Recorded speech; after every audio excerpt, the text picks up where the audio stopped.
All right, welcome to Real Issues Podcast. I am your host, Martel Llewellyn, and today we have a FAMU legend in the building. Oh my gosh. She's one of my good friends. We've worked together, and she's from FAMU. Her name is KISU. KISU, and how are you doing today? I'm good. I'm just so happy to be here. All right, so the reason why I wanted to bring you on is because we all know that you went to FAMU, and I just feel like a lot of black universities and people who attend them, they really don't get the credit.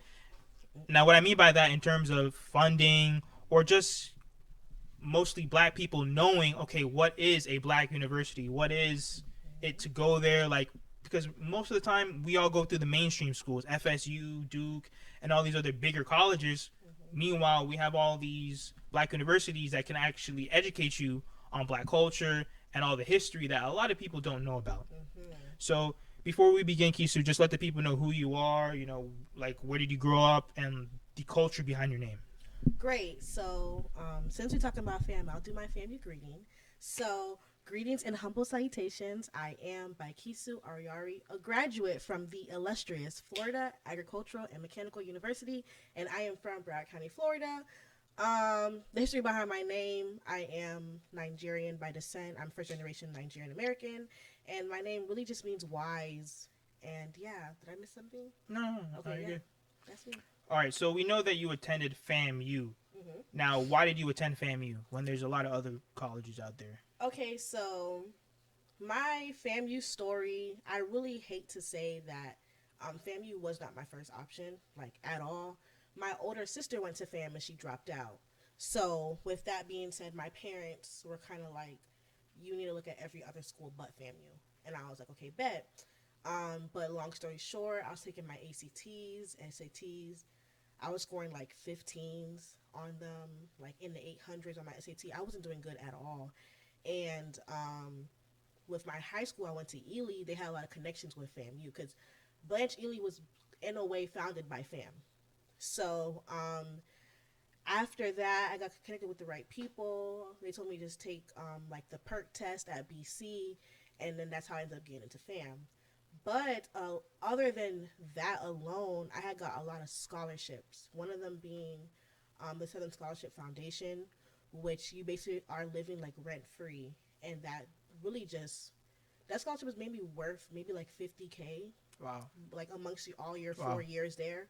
So yeah, that scholarship really was just like the deal breaker. Like I got to go to FAM because I'm not paying for school. All right, and then for people who are thinking about going to FAMU, what was the process like to sending in all your applications, trying to sign up? What was that like? Um, ooh, I feel old, but it's really just an online portal. So you go in. I believe like they'll give you a FAMU email when you go in, and you just submit all of your other recommendations and stuff online, and then you basically just wait from FAMU admissions. The best time is to do it early. So to apply like within your first semester of senior year, you should always be applying to all your schools, and then second semester you should be worrying about applying for scholarships. So by that time, you're getting your scholarships in, and you're also getting accepted to all your universities. So FAMU's portal is really easy. Like anything in life, it's never what you know, but who you know. So if you are in Broward, like FAMU recruiters come down here all the time.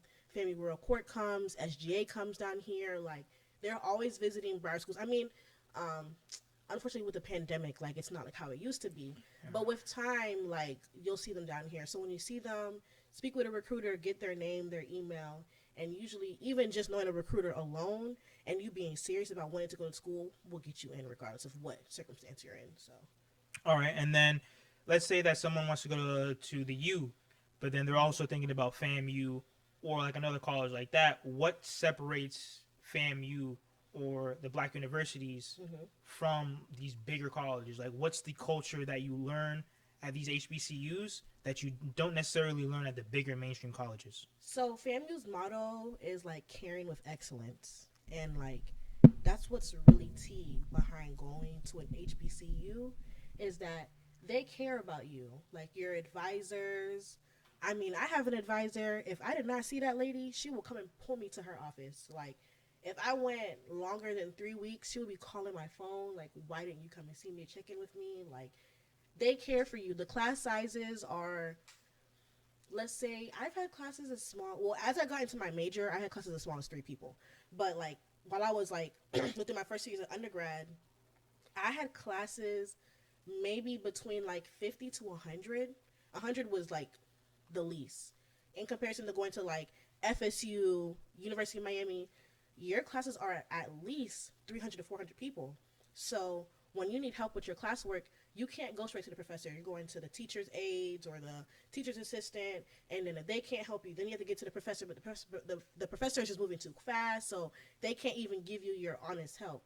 In comparison, for me, let's say when I was taking organic chemistry, I would literally have class in Orgo, and I would follow my professor to her office after class, sit down with her, and I would do my homework with her, and she would help me. Oh wow. And you won't get that at a bigger No, university. you won't. Like, professors won't let you come to their office. They won't sit down and help you at all. Like, at all. They won't brief exams with you. Like, you can't do any of that, you know? Wow. So that's the good thing about HBCUs. Like, you're going to meet professors, advisors, student leaders, people on campus that care. And it's also like being a minority amongst a lot of other minority, you feel like you're in a space where you're honestly welcomed. Like, you feel loved. You've never have to feel like, and I hate to say this, but you never have to feel like, is it because I'm black? And it's just being real. In comparison, one of my best friends went to FSU, and she used to just always tell me, like, I don't know if it's because I'm black that I'm dealing with these problems. She was like, it sucks being the only black girl in the room. I can show you this message right now from a group chat of friends that I have. This boy, he just transferred from CCC to FSU, and he literally said, damn, I'm the only black boy in this classroom. It feels so weird.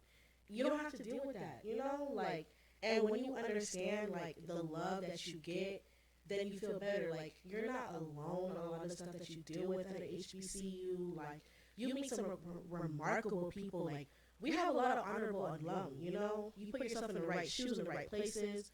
You're getting the proper jobs. Like, there's just so many more options as to why I can say an HBCU is the best. And the last thing to say, too, is that going to FAMU is elite in terms of, like, FAMU really molds you. Like how I just said my FAMU greeting. Like, you'll know someone's from FAMU when they walk into a room, because we all were taught that you walk into a room with your head high. When you say your name with the utmost grace, happiness, respect, you know, like, FAMU lets you know, like, I am pristine and I'm going to always carry myself as such. Oh, wow. So it's like, it just molds you. Like, if you look on Twitter, people will always say, people from FAMU are so extra. That's right. We are extra because FAMU teaches you, if you want to be noticed, if you want to be different, if you want to be held to a certain standard, you have to carry yourself as such, and that's what sometimes extra is. So I can go on all day, but yeah. Got you. So then when people look on social media, right, and they see all these HBCUs, I feel like you guys really get highlighted on social media through the synchronized dancing. Mm-hmm. Where does the synchronized dancing come from? Because a lot of the other colleges, they don't do that. Yeah, they might have their little clubs or their little, you know, like those groups that they have, but they don't have the synchronized dancing. Mm-hmm. So where does all the synchronized dancing come from? I'm not gonna lie. I think it comes from the fact of being in Florida. So like Miami people have their own little way of dancing. Black people got their way of dancing. You feel me? So it's like, you know, when you had a long week, you go to Set Friday, and Set Friday is like a it's like a hangout for students on Fridays. Like after a long week of classes, everybody come dressed up, looking cute, and you know, the DJ's gonna play like I'm trying to think, like juking music. Yeah. So people gonna just get up and start juking, you know, and then like old FAMU just started making these like strolls. So like when songs come on, people would just make strolls to the song that everyone knows. So it just makes you feel more so included into the crowd because, in my opinion, like if you're not Greek, like I'm Greek, I'm part of the original Beta Alpha chapter of Alpha Kappa Alpha Sorority Incorporated. So like we stroll just more so just in terms of representation, in my personal opinion. So it's like if you're not Greek and you only see Greek strolling, like you still want to feel like you can get out there and dance and do a little something something. So they just have like the synchronized like FAMU strolls that everyone just knows and stuff like that. It's just more so of love and just bringing people together and making you feel like you're welcomed and like you're supposed to be like where you are. So yeah. And then for the people who love black culture, because there's a lot of people that they might not be African American, but they grow around black people. Mhm. You know, maybe they have a black mom or dad, but they're not fully black. Mhm. Can they go to HBCUs? Of course. Of course. I've seen a lot of we have a lot of transfer students from like other countries, but I've came across a lot of like Middle Eastern women. There's a girl in my class. She was a white girl. I think she was born and raised in Detroit or something. Don't really know much, but like you're more than welcome to come. I'm not gonna lie. I do think a lot of people like kind of look at them and in question, like like why are you here in a way, but it's also just like we're gonna accept you because we know how it feels to not be accepted anywhere else. So if you can fall into place of our safe space and like you dealt with the vibes, of course you're not coming on our campus and causing like a ruckus or making us feel wrong for being un unapologetically black. I don't know if I just said that right, but you know what I'm Yeah, trying to say. yeah. If you're not doing that, then it's just like we done with the vibes. Like come to fam. So yeah. Okay. Now, what are some things that you would change about the university? Hmm. And then the second part is, what are some things that you do like about FAMU? Okay, so I'm gonna say the good first. I love everything about FAMU, and I'm not even saying that to cap. Like, I love FAMU. Let me say what I would change. I would change parking. Parking is terrible on campus. Like, thankfully, I had a line sister who lived. So FAMU is in the middle of a neighborhood, which is like kind of crazy. So I have a sister who literally lived across the street from one of my buildings. So luckily, I was able to park at her house. But parking is terrible. I hate to say it, but financial aid is always a problem for students at HBCUs. Which I don't agree with because, in my opinion, how are you going to have a black college that's teaching about black culture, black history? Yeah, Technically, like in my opinion, I feel like any African American should be able to go to any HBCU that they want to for free. which is true, but this is the thing that kind of makes it iffy. So with state universities, they all get grants or whatever, and a lot of your grants are first come first serve basis, as well as they are need based. So a lot of these students are coming from you know not the best homes. So a lot of our parents don't have money to send us. So all of our EFCs are zero. So it's like the state only gives like let's say 100 grand for the Florida assistance grant, Which is and nothing. which is nothing, and you have 100 students who need that money, and it's like, dang, like it's already gone within seconds. So that's why they say like when you're applying for financial aid on December 1st or February 1st, October 31st, like I used to be up 4 o'clock in the morning. Like I would not go to sleep that night trying to get my financial aid in because I needed to get my grants. So it sucks, but like I guess I get it, in comparison to going to PWI where a lot of their students, their parents have money. Sending them to school in Bentleys. I be seeing Teslas, Porsches, so y'all not worried about grants. So the black students who end up going to PWIs, it's not like they're fighting as much to get extra grants in comparison to HBCU students, which really sucks. But financial aid is always a blur. They're always trying to up systems, and then it's not beneficial to the students. So then the students are like waiting longer for their grants, or it's always mishaps. And I can't even explain to know why, but that's just what happens with HBCUs, I guess. And FAMU, unfortunately, is one of those. I would say those are like the two big issues I would say with FAM. But I love FAM. It's an open space. It's a space to where like you'll find yourself in some way, shape, or form. And when I say that, like you are met with a lot of people who, when you sit down and have conversations with them, like they'll be testing your mental and you don't even know that. Wow. So like they'll sit here and ask you like what you want to do, da da da, and you're just like, like I don't know, or whatever. And like the more you sit and talk to them, the more they can probably even incite you as to what you want to do. I love FAM because I feel like I was always an overachiever before FAMU, but FAMU really made me say like, oh, okay, like if I want to be that girl, I have to work for it, you Mm-hmm. know? So like being overly active on campus, getting to know people, really shaping myself into being like the young woman that I would want to be or see myself like before going to FAM. Like I never really wore makeup. I used to wear Jordans. If anything, my hair was done. That was it. But then you get on campus and you see girls are wearing heels to class. Yeah, yeah, like whoa, like it's a whole new game, man. It's a Like whole new you game. see girls who are wearing heels to class, but I used to admire them. I used to never think it was crazy because if you could take your presence seriously going to class, imagine how you would take your presence going to a job interview or working every day, you know, or going into a very serious space. Like because of off of your looks alone, people might even just be in awe of you. And after seeing that, I was like, dang, like I gotta get on it, you know. And honestly, it took me a while too because I had older friends that would be like, "We're going out, Kisu. Like, you need to put some makeup on." And me and my other friend Deja would be like, "The hell? Can I curse?" Yeah, yeah, Oh, go okay. ahead. We'll be like, "What the fuck? Like, we're not gonna put makeup on just to go to the club or just to go to Saturday Friday or go to class." And then I had did a pageant for the Q's. Um, I had placed Miss Purple and Gold, which was like third runner up, and they were like, "Okay, every time you're in a crown and a sash, you have to have makeup on." And I'm like, why? Yeah, Like, I didn't understand, like, why. You know, you have to have makeup on, you need to be in heels. Um, and I just could not, I just couldn't grasp my head around why. So I was like, okay, if that's what the requirements are, like, I'm gonna get on it.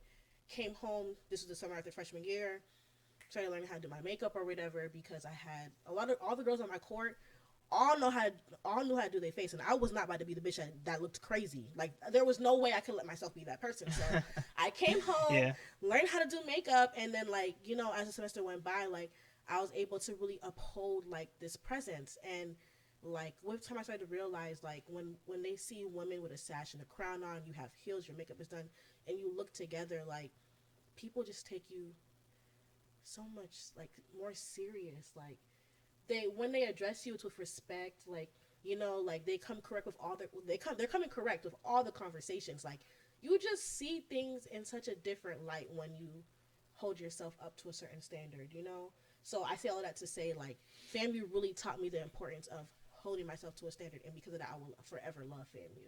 So yeah. That and like just from what you're telling me, like I can tell that it's more personal mm-hmm. compared to other colleges. You know, they Very. really focus on like your overall development, so Mm-hmm. that when you leave and they send you out like into the real world, you know how to conduct yourself Mm-hmm. professionally and you know how to handle life. Mm-hmm. It's not just all right. Well, just come to class and then that's it. Everyone goes home. Yeah, that's not the case at all. Like I've had so many classes where students always um, walk out.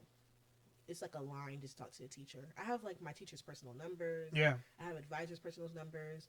I would just go walk into advisors' offices. Like it's a lot more personal, and I think that's what helps a lot of people. Like I have a friend, and she tells me like, bro, if I knew what I knew now about how financial aid works, I would have never went to FSU. Wow. She said I would have never went. She said my life will be so different right now if I went to FAMU. All the trials and tribulations that I faced at FSU would have not been the same if I went to FAMU. She was like, I don't think I would suffer with half the stuff that I suffer with now. Like, I think that I feel like I would have been a lot more welcomed in the space. Like, it even got so bad to the point where she turned into a transient student and she even took one class at FAMU because of how FSU just was rubbing her such wrong, like the wrong way. I mean, yeah, because I mean sometimes it's like it really comes down to who's in charge of the university. Mm-hmm. Now, like what I mean by that is like the politics. So maybe the politics maybe didn't go in her favor, and especially like if you don't have other people who you can relate to and talk to about the situations that you're dealing with, then you feel like you're by yourself. Yeah. You know. But why do you think that all these HBCUs are very like they have no resources? Sometimes you see like on social media, there's people complaining maybe they have mold in their room. So why do you think they have such a lack of funding? Because of like how the federal endowments work. So, like PWIs have, like they have more grads, which then the grads put money into the endowments, and the endowments go back to the students. And HBCUs are not as big. We don't have as much as grads as we do PWI, so that ends up like putting the money, like making money not as tangible to HBCUs in comparison to PWIs. Um, I also think that alum are not really taught to give back Wow. in a way, and like, But they really should, because think about how much they're taking from the university. yeah. The university itself pours so much into them. Mm-hmm. And I'm like, okay, but I see all you guys say that you guys love all your HBCUs. Yeah. You guys wear all the gear, Mm-hmm. but you guys don't actually give back. And I'm not saying that you have to donate millions of dollars, but in some way, or just by sending your kid there, could change it. Yeah. And I don't know. I think that, to be honest, I do think that I'm one of the few. I am one of a certain crowd of people who attended FAMU that love FAMU for a reason, and that's because I also did my work into having a healthy relationship with my university. Okay. In comparison to, you do have a lot of students who may come to FAM and like they just can't get with it, and like, you know, so to say, like, I made sure I had scholarships out the ass before I went to FAMU. Okay, yeah. So to be real, my only financial aid issue I had was right before I graduated, like in December. Oh, wow. I've never had issues with FAMU. So, of course, I'm going to love FAMU because I don't have any issues. In comparison to, you have students who probably weren't exposed to scholarships, so they just came to FAM, taking out loans. You're going through your 4 years. You're like, damn, I'm taking out all these loans. Like, financial hardship is one of the hardest hardships you can ever have for some people. Yeah, because you're trying to focus on school. Oh, you just took out $20K. Yeah. Yeah, you know? And it's just like, damn it, I'm only a psychology major. I don't even know how I'm going to take this and make it into flourishing after I graduate to be able to pay this back. So, like, imagine being that student where you're just like, bitch, just give me my degree, bro. You know? I don't care about no FAMU. Don't call me about FAMU. Sally Mae, don't say FAMU. I don't want to hear that, you know?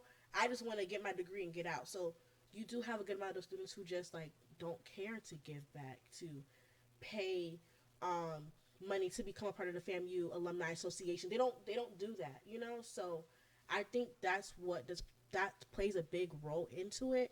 But in all honesty, like, just to be real, like, being a Black university is going to always be harder for us in comparison to PWIs. Like, but that's fine though. But I expect Black people to step up. True, and it's just like a. They're not obligated. They're not obligated. But guess what? We make celebrities rich. Yeah. You see what I'm saying? Broke people make celebrities rich. Mm-hmm. The middle class makes celebrities rich. Mm-hmm. Whenever they come in town, we're the ones going to their concert. Not other rich people. It's the average 9-to-5 people, all the people who work hard and bust their ass every day. They're the ones who make rich people rich. Mm-hmm. And we have Oprah, Floyd, LeBron. We have all these different athletes. And like I said, like, I'm not saying they're obligated, but I can't sit here and just say, oh, well, you know what? I have millions of dollars and I'm not even going to help all these other Black students who are actually doing the right thing not graduate because they don't have the funds to do it. Yeah. I can't. It's hard. It's hard to fathom the idea as well as to, like, really explain or, like, say on it. But, I mean, I can speak for myself. Like, my child's going to an HBCU. I mean, I don't want to be that parent to force them, but, like, I would want them to have an HBCU within their top 3 picks, you know, stuff like that. Because I just know how much it did for me. So I can only imagine what it can do for them as well. Uh-huh. But, like, I don't know. Like, it's just really crazy, though. But for FAMU, I can say, though, FAMU alum, like, they always send their kids to FAM. Like, I've met so many people who are like, yeah, I'm FAMU legacy. Like, even being, like, a part of my chapter of AKA Beta Alpha, like, I have a lot of sisters who tell me, like, yeah, I'm Beta Alpha legacy. Like, my mom came to FAM, you know, or my father came to FAM and he's BN, you know, like, stuff. And what do all those sayings mean? Like Beta Alpha, okay, like what do all? Because some people who don't know, like, what exactly does all that mean? When sororities and fraternities are chartered, they're just chartered in order of the Greek alphabet. So alpha, beta, gamma, delta, epsilon, zeta, eta, theta, iota, like, and down. So after you hit omega at the end, then the next chapter will be alpha, alpha, alpha, beta, alpha, gamma. Okay. So we were beta alpha. So we went through the complete alpha, and then the alpha alpha, and then it's the beta alpha. So we were one of the earlier chapters that were chartered in like BN, beta nu. So that's how the names of the chapters come. It's just the order that they came. And then with Black History, do they do a good job with teaching you guys all the stuff about Black History? Yeah, so at FAM, you have to take Intro to African American History. Like everyone. It doesn't matter what your major is.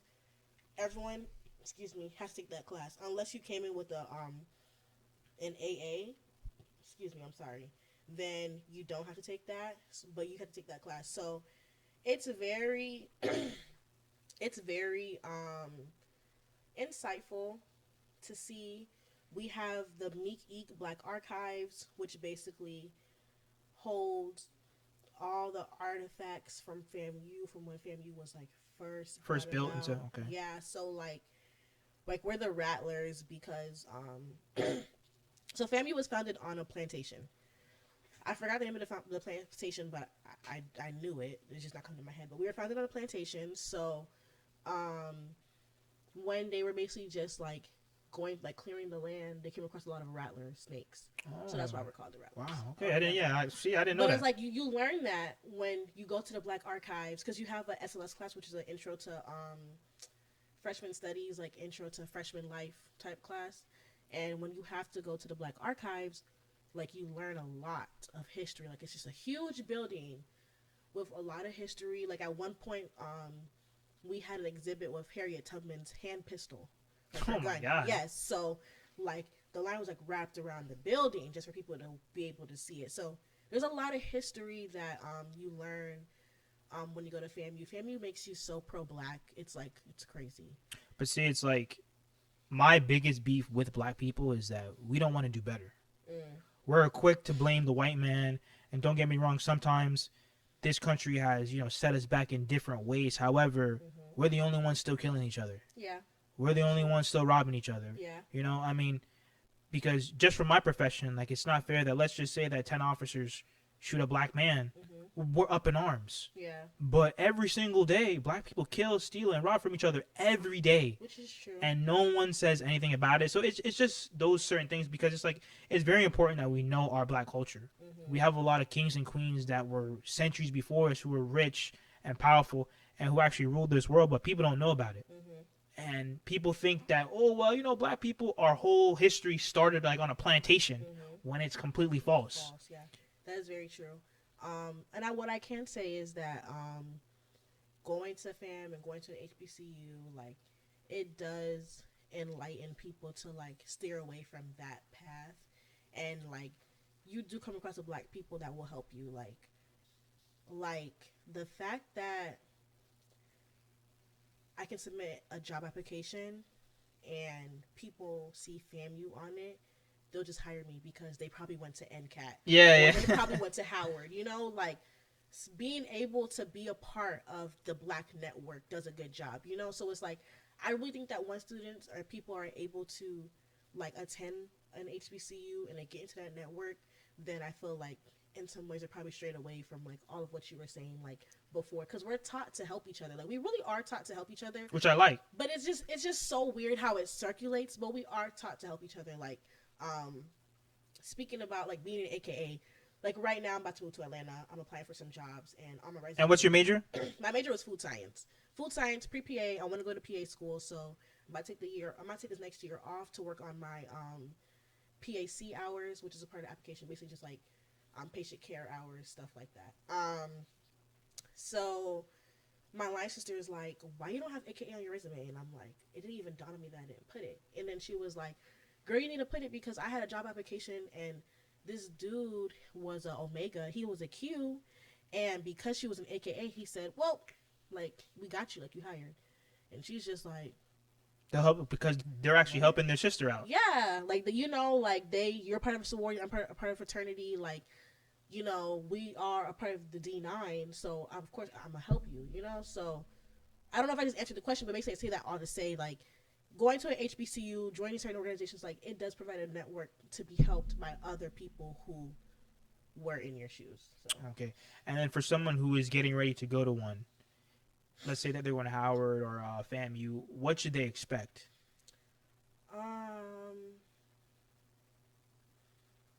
Because to be honest, there's a lot of African Americans here that they're not really heavy into black culture. mhm, Now, like what I mean by that, maybe the most that they're in is rap music. mhm, But I feel like when you're leaving public school mhm. and then you're just thrown into, like a black culture, Yeah. you know what I mean? Like full dive in, seeing mainly black students, or maybe you've only seen white students your whole life. Yeah. So what should they expect? It's a culture shock. It will be a culture shock in that case. I can say for me, I kind of just fit in naturally because I've been to all black schools my whole life, which is like crazy when I think about how like my whole life has unfolded for that to be the case. But I would say it's a culture shock. For example, I have like a little brother, mentee. His name is Mason. He's from Texas or whatever. He's biracial, but he's white passing. And he's been around white people his whole life. And like he's at FAMU and like I know he doesn't want to say that it's a culture shock for him. But it is. But it is, you know, like you're used to being around all these white people, like and it's just like, oh, like I'm around my other side. You know, like that like he just hasn't really been around before. So it's just like it was really crazy for him, I can say, and like it sucks that his first semester was my last semester there because I was really trying to help him like go through that whole process of it. But what I can say is just to be very open minded in everything that you do. But just be mindful and have really good discernment about the hype. Because the hype is a big thing that people kind of just get very concerned about, just like being active on campus, being well known, that you kind of forget about your studies. Yeah, you better get that schoolwork done. Yeah, like it's your first reason for being here, but you're so concerned, like, oh, I want to be that girl. People walk past me, they know me. I want to be SGA president. I want to wear this crown. I want to do this. I want to do that. But like, babe, you got 2.5. Take your ass back inside the classroom. Go and study. You know. So it's like just be mindful of that. Have a good idea of what you want to do. If you know that you are a pre-med student, that means that if you're joining any organizations, they should be pre-med related. I would always tell some of my mentees, have one organization that is for your professional development, have another organization that is maybe for service or for fun, and then have another one that is for service, and then your last organization should be for fun or fit your hobby. And I think once you do all three of those, you'll find yourself in a place to where like you're very comfortable with yourself. You're able to manage how you are as a person and a student, but you're also preparing yourself for life after undergrad. And you're also going to be ready for like your professional life after. So just be ready for the roller coaster because it's there.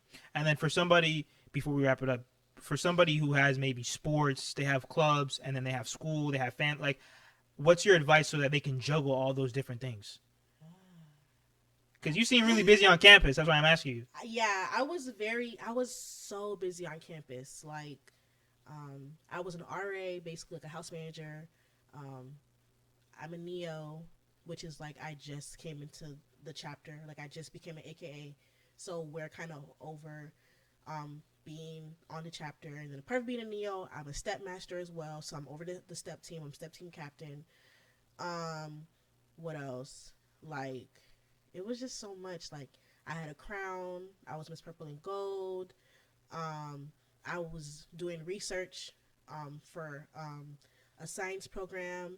I was a scholar in a nutrition lead scholar program. There was a lot of things. Like, I was an ambassador for my housing. Like, I had a lot going on. But, like, I don't want to say use a planner because I feel like that's BS. Because everyone says that. But I think what helped me is just understanding, like, why I'm here and what is meant for me after I graduate. So, everything that I'm doing now has a purpose behind it, you know? So, try to keep that drive going. Knowing when to say no is a really big thing, too. Because just because you are doing stuff, you can always say no if you have deadlines for an organization and your schoolwork comes first. Hey, I know this was a deadline, but I have to push it back to Friday. I have a test on Thursday. You know, just being able to have those conversations with people and just be blatantly honest. Like, I cannot do this. And it's fine because people will respect you more when you say you cannot, in terms of saying, I'm going to get it done. and now you pulling an all-nighter up until 6 a.m. because you had to study for a test and you had to get some work in for your organization, you know? So being able to say what you can and cannot do, as well as just remembering your why you're there, your purpose, and making time for yourself, self-care. It came to a point where, like, I was not sleeping. Like, I was running at a mile a minute. I couldn't focus on anything. Um, I was taking naps in the weirdest places. Like, you would find me on the floor in our living room taking a nap because It's the college life. no, for real, because I knew if I hit my bed, I was not going to make it to wake up for class in 30 minutes, you know? So, I definitely wish I was able to understand to say, like, yo, I need to take this time to myself. Like, self-care is really important because if you don't do that, like if you can't get out of bed, you can't even get nothing done. So you got to make sure you're able to get up out of bed. Like, you have to take care of yourself. So those are like the three things I would say that helps with time management. Of course, a planner and stuff comes in handy as well. But I feel like as long as you keep those three things like into play, everything else should like just crumble. And that's a big thing too. Allowing things to fall into place just however they're supposed to. Like, don't be so overwhelming. Like, this has to be the result. This has to be the result. No, just let things play out because when you do that, you save yourself stress. You save yourself from stress as well as the result that comes out may even be better than what you may think it's gonna be. So it's like when you do that, like it just works in your favor, like 100%. I remember I used to have like tests, exams, homework that I did not do, and instead of just like really crying about, damn, I didn't get that done. Instead, I would just think about what is my plan moving forward to make everything else fall into place. And understanding that this is what I have, and I'm not going to push for what I don't have, and eventually hoping what I don't have will end up happening. So there's been a lot of semesters where I would miss a lot of assignments or whatever, and it would literally just be like things just really just would fly over my head. And at the end of the semester, we were lucky enough to have professors like open up all your homework from the whole semester. Wow. So you just like, okay, bet now I can get on it. I can get my grade up, you know. So just knowing that like there's always a rainbow like at the end. Like, don't stress yourself. Like, things will work out. I promise. So. All right. And then what are your short-term goals and your long-term goals? Short-term goals. My short-term goals. Honestly, I just want to figure out what really is my passion. Well, I know my passion is, but I want to just know what I am meant to do. Mm-hmm. For real. I come from a Nigerian household. I have African parents. So they do not play. They do not play. And if you are, and they will banish you from the family if you are a failure. No. Trust me, I know. Like, especially like Caribbean and like Nigerian, bro, they do not play when it comes to their children and being successful. Yeah, and my mom has always wanted me to be a doctor or a medical professional, and it's hard for me to say that I would be a fool to not understand how money works right now within social media and not find a way to make it work for me if what I just said makes sense, you know. So basically my short-term goal is just to figure out what I want for myself and how I can make money out of it. But a long-term goal of mine is to hopefully financially, when I get myself where I want to be, I really want to get into philanthropy, like a lot. I want to be a philanthropist. I want to give out scholarships to students to go to HBCU'S, even go to PWI's. I want to give scholarship to students who, maybe graduating and don't really know what they want to do with their life, but they just need to live, stay over water, keep their head over water. Like, I just want to give back to communities, give back to my scholarship housing, like, just all type of stuff. Or at least be a mentor to these people and let them know what they can and cannot do, because it takes a village to raise a child, and I was really blessed to have such... I mean, my village is, like, the best village out there in the world. Like, and I don't, like, and I'm, like, no cap. Like, everyone that I've had in my life to help me, like, they really serve their purpose. And, like... Destiny helpers, you know? Yes, and, like, I've had people really help me get through undergrad. Like, I had a teacher. I met him like sophomore year in high school, and literally like if I was going through it, I would just call him and be like, I don't know what to do, and he would just be there to help me. So like I want to be able to be that person to other people. How I'm gonna do it, I don't know. I'm pretty sure it will come to me eventually with time. But long term, that's really what I see for myself. And then for your social medias, where can the people find you? Oh, you guys can follow me at Justcallmekisu on Instagram, Twitter, Snapchat, YouTube. I have a YouTube channel at Justcallmekisu. I'm gonna start being a lot more consistent on that. I do lifestyle, hair and beauty and vlogs. I'm gonna do a lot of chit chat. Get ready with me, girl talks and stuff like that. So if you're into that, you can.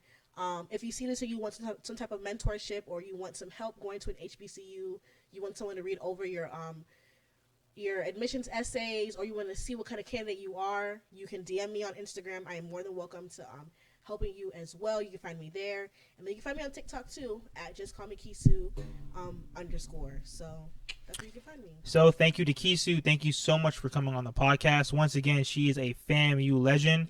Please reach out to her on social media. She will be able to help you with any of your application needs. And once again, thank you for coming to Real Issues Podcast.